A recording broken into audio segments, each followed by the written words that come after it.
de audiencia, y efectivamente lo que ha pasado casi desapercibido en el Congreso de la República la semana pasada es esta aprobación de una norma que, como tú bien mencionas, parecía que tuviera nombre propio, porque justamente las bancadas que han promovido y que han aprobado esta iniciativa en el Congreso son bancadas que tienen partidos políticos investigados justamente por organización criminal, llámese Fuerza Popular, llámese Perú Libre, llámese Renovación Popular, antes Solidaridad Nacional. Claro. Entonces, ahí tenemos ya un conflicto en cuanto a que hay una iniciativa que favorece directamente a quienes han votado por ella. Y yo le voy a dar un dato porque este proyecto de ley fue presentado por el señor Valdemar Cerrón, de la mesa directiva actualmente, el 5 de octubre del 2023, es decir, el año pasado. Y el 6 de octubre se reconfirma la sentencia a su hermano, que ahora está prófugo de la justicia y líder del partido que ellos, por supuesto, representan, que es Perú Libre. Entonces, no son demasiadas coincidencias dentro de lo que es este tiempo de legislación y que principalmente quienes apoyan ellos son los que les pesan investigaciones en su contra. Y lo más preocupante es de que, como ya se ha mencionado a lo largo de estos días, como tenemos un gobierno débil que depende del Congreso de la República, esta norma no va a ser observada. Y lo más seguro es de que en los próximos días sea promulgada. Ratificada. Exactamente. ¿Por qué? Porque al no observarse por parte del Ejecutivo, esto nada más pasa al peruano y se publica y se da un número, y se convierte en ley. ¿Y esto qué va a generar?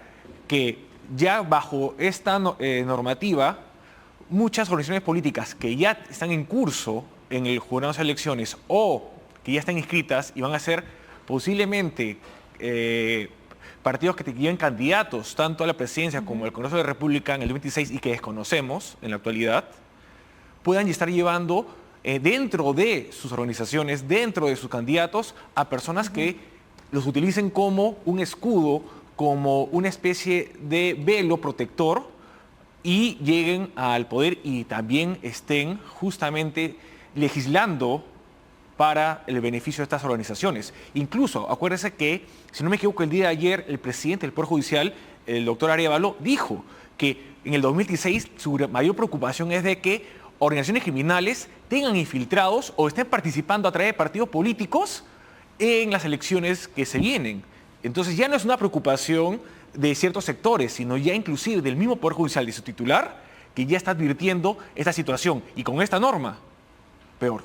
El argumento es que muchas veces se instrumentaliza la justicia para poder atacar a los partidos políticos y se politiza ciertamente, según el argumento que han utilizado incluso para poder fundamentar este proyecto de ley y las modificaciones. Pero lo cierto es que tiene un impacto dentro incluso la legislación y cómo un juez va a tener que evaluar precisamente los partidos políticos. ¿Es posible poder separar y solamente individualizar, porque eso es lo que ellos quieren, a quienes son sus integrantes, más no involucrar a los partidos, por ejemplo, si es que esta persona ha utilizado y ha procedido a delinquir o cometer el delito de lavado de activos y con eso ha podido también financiar un partido político? Mire, ¿Se puede separar eso? Un ejemplo de cómo se ha tratado de manera desigual, es decir, se ha afectado el principio de igualdad y no discriminación que está en la Constitución política, es de que, ¿por qué si a las empresas que son acciones privadas sí pueden ser luego investigadas y establecer su responsabilidad penal como empresa? Y los partidos políticos, que también son acciones privadas sin fin de lucro, no pueden ahora, con esta norma, una protección distinta. Ahí estás afectando un principio básico del Estado constitucional de derecho y de nuestra constitución política de no violentar la igualdad entre dos situaciones iguales. Claro, ellos dicen, es que la justicia se está politizando y que hay una protección política a los partidos políticos. Claro. ¿Y por qué hay una? Entonces, pero la gran pregunta es, ¿por qué se está investigando a los partidos políticos? Porque sus miembros están actuando no conforme a ley y que se está comprobando que están utilizando las organizaciones políticas para primero protegerse y luego crear un mecanismo para que realice estos actos ya de forma institucional dentro de la política peruana. O para servirlos así de una especie de protección, ¿no? De pantalla y decir, bueno, pero acá ¿cómo vas a probar si nosotros definitivamente ya no podemos ser una organización criminal? Más aún, imagínense, uno de los partidos, justamente el promotor, que es Perú Libre, ¿dónde está su principal dirigente? Que es Vladimir Cerrón. ¿No está prófugo? Y no dice que es una persecución política. Con esta norma, si se llega a publicar, ¿cuál va a ser el argumento? Perú Libre ya no puede ser investigado como una organización política que está vinculada a actos delictivos. ¿Por qué? Porque tiene una protección legal. Pero si precisamente por eso lo ha presentado el señor Valdemar Cerrón, porque él sabe que esto lo va a ayudar en los procesos que se van a seguir, que ya tienen abiertos, por ejemplo, con el financiamiento, con la captación de los fondos, además que servían desde los funcionarios en su momento de los dinámicos del centro. Entonces, a mí me sorprende muchísimo, y se lo digo y se lo confieso así como una opinión personal, que parlamentarios que en su momento señalaban al Partido Perú Libre y que decían que los investiguen, que sí, que son una organización criminal, hoy han salido con ellos de la mano aprobando este proyecto de ley porque simplemente los beneficia por igual. Exactamente, vuelvo a repetir, hubiera sido interesante, claro, hubiera sido utópico e ideal que los miembros del Parlamento que justamente tienen un conflicto de intereses, como ya lo he mencionado, Fuerza Popular, Perú Libre, Renovación Popular, Ex Solidaridad Nacional, se abstengan en la votación. Pero claro, si ellos se abstenían, no se aprobaba esta norma.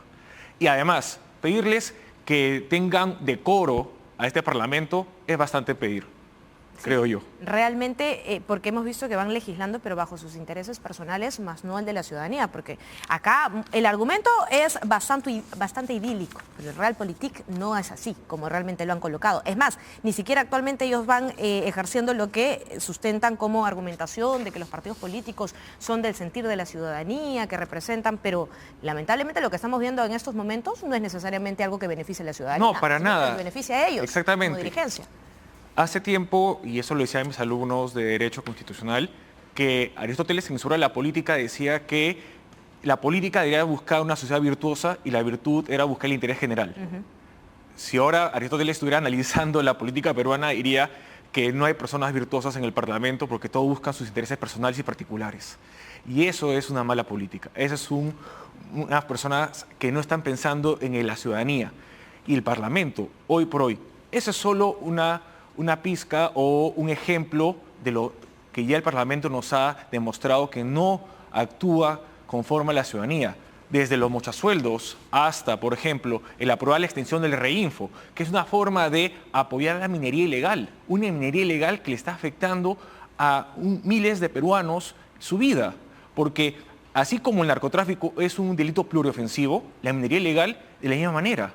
Y así podemos establecer diferentes iniciativas legislativas y leyes que ha aprobado este Congreso que han afectado directamente a la sociedad peruana. ¿Y por qué? Porque han respondido a intereses particulares. Ahora, ¿esto que han aprobado podría afectar a las investigaciones que ya tienen abiertas estos partidos políticos directamente? En el caso de los que ya han iniciado investigaciones, no, porque la norma no es retroactiva. Ajá.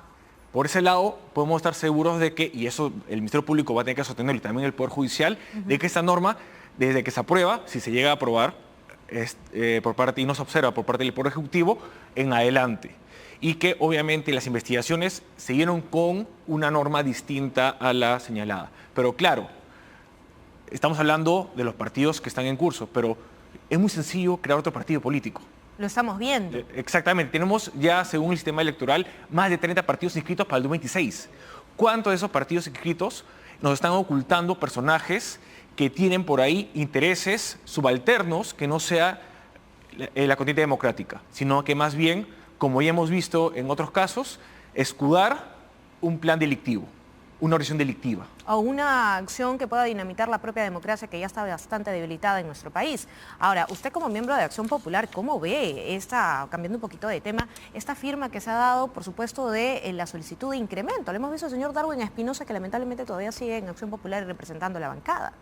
Primero, que este aumento que ha dado el Congreso de la República en sus saberes, porque dice, claro, no es un aumento de sueldo, sino es un aumento en lo que son el dinero que va dirigido a lo que es el gasto de representación. Pero igual va a sus cuentas. Igual es un dinero que, en verdad, frente a la situación que hemos visto del INEI, que ha aumentado la pobreza extrema, es una cachetada a lo que es la ciudadanía. Es un golpe duro a la ciudadanía de que sus representantes, o justamente los que deberían representarlos, no entienden que hoy por hoy el Perú y la gran mayoría de peruanos están viviendo una crisis económica, una crisis en sus familias, y que el Congreso está aumentando entre 3.000 y 4.000 soles mensuales, y eso a fin de año son millones de soles, es millones de soles que no van dirigidos a programas sociales, millones de soles que no van dirigidos a la construcción de colegios, de postas médicas y hospitales. Lo que gasta el Congreso de la República en esto, que, ojo, también es solo un botón de todo lo que podemos estar diciendo de que en qué se gasta, porque también aumenten planillas de los trabajadores del Congreso, bonos que se dan a fin de año y a mitad de año. Todo ello genera, en verdad, lo que hoy la percepción de la ciudadanía tiene, de que ya hay un cansancio sobre la representación popular, y no solo del Congreso, sino también del Ejecutivo. ¿Y cuál es su lectura, para finalizar, de lo que puede venir después de ello, como político? En verdad, esta falta de institucionalidad, esta falta de legitimación popular de lo que son los órganos de elección popular, como son el Poder Ejecutivo, Presidencia de la República, como el Poder Legislativo, que es el Congreso y los parlamentarios, que pueda hacer un caldo de cultivo pensando en el 2026 para que posiciones extremistas que busquen patear el tablero, romper con el orden constitucional, con el Estado de Derecho, sean más propicios a ganar las elecciones, o por lo menos llegar a segunda vuelta. Mírese, si alguien dice hoy en Twitter, estos congresistas no me representan, que vayan todos a, por ejemplo, como dice Antauro, no, los corruptos que sean fusilados. Va a ver cuántos likes, cuántos retweets, cuántos comentarios están a favor, porque la ciudadanía está cansada. Hay un hartazgo de la política actual, pero no la política que debería ser, como he mencionado, sino la política que hoy es la realidad. Terrible, en realidad no es un panorama muy positivo el que nos espera, y que claro, parece que no toman conciencia tampoco quienes... Y lo pronto es que estamos pensando en el cortoplacismo, exacto, y no en lo que puede venir en un par de años. Y esto va a afectar a nuestro país para las futuras generaciones. Lamentable. Muy bien, parte entonces de la conversación del día de hoy con el excongresista Luis Roel Alba, de Acción Popular, y además un poco de esta percepción, ¿no?, que a veces parece pasar desapercibida, de un cuestionamiento incluso hasta el mismo Parlamento, siendo exparlamentario, por supuesto, y de estos proyectos de ley que se van gestando con nombre propio. Vámonos a una pausa, regresamos con mucho más. Gracias.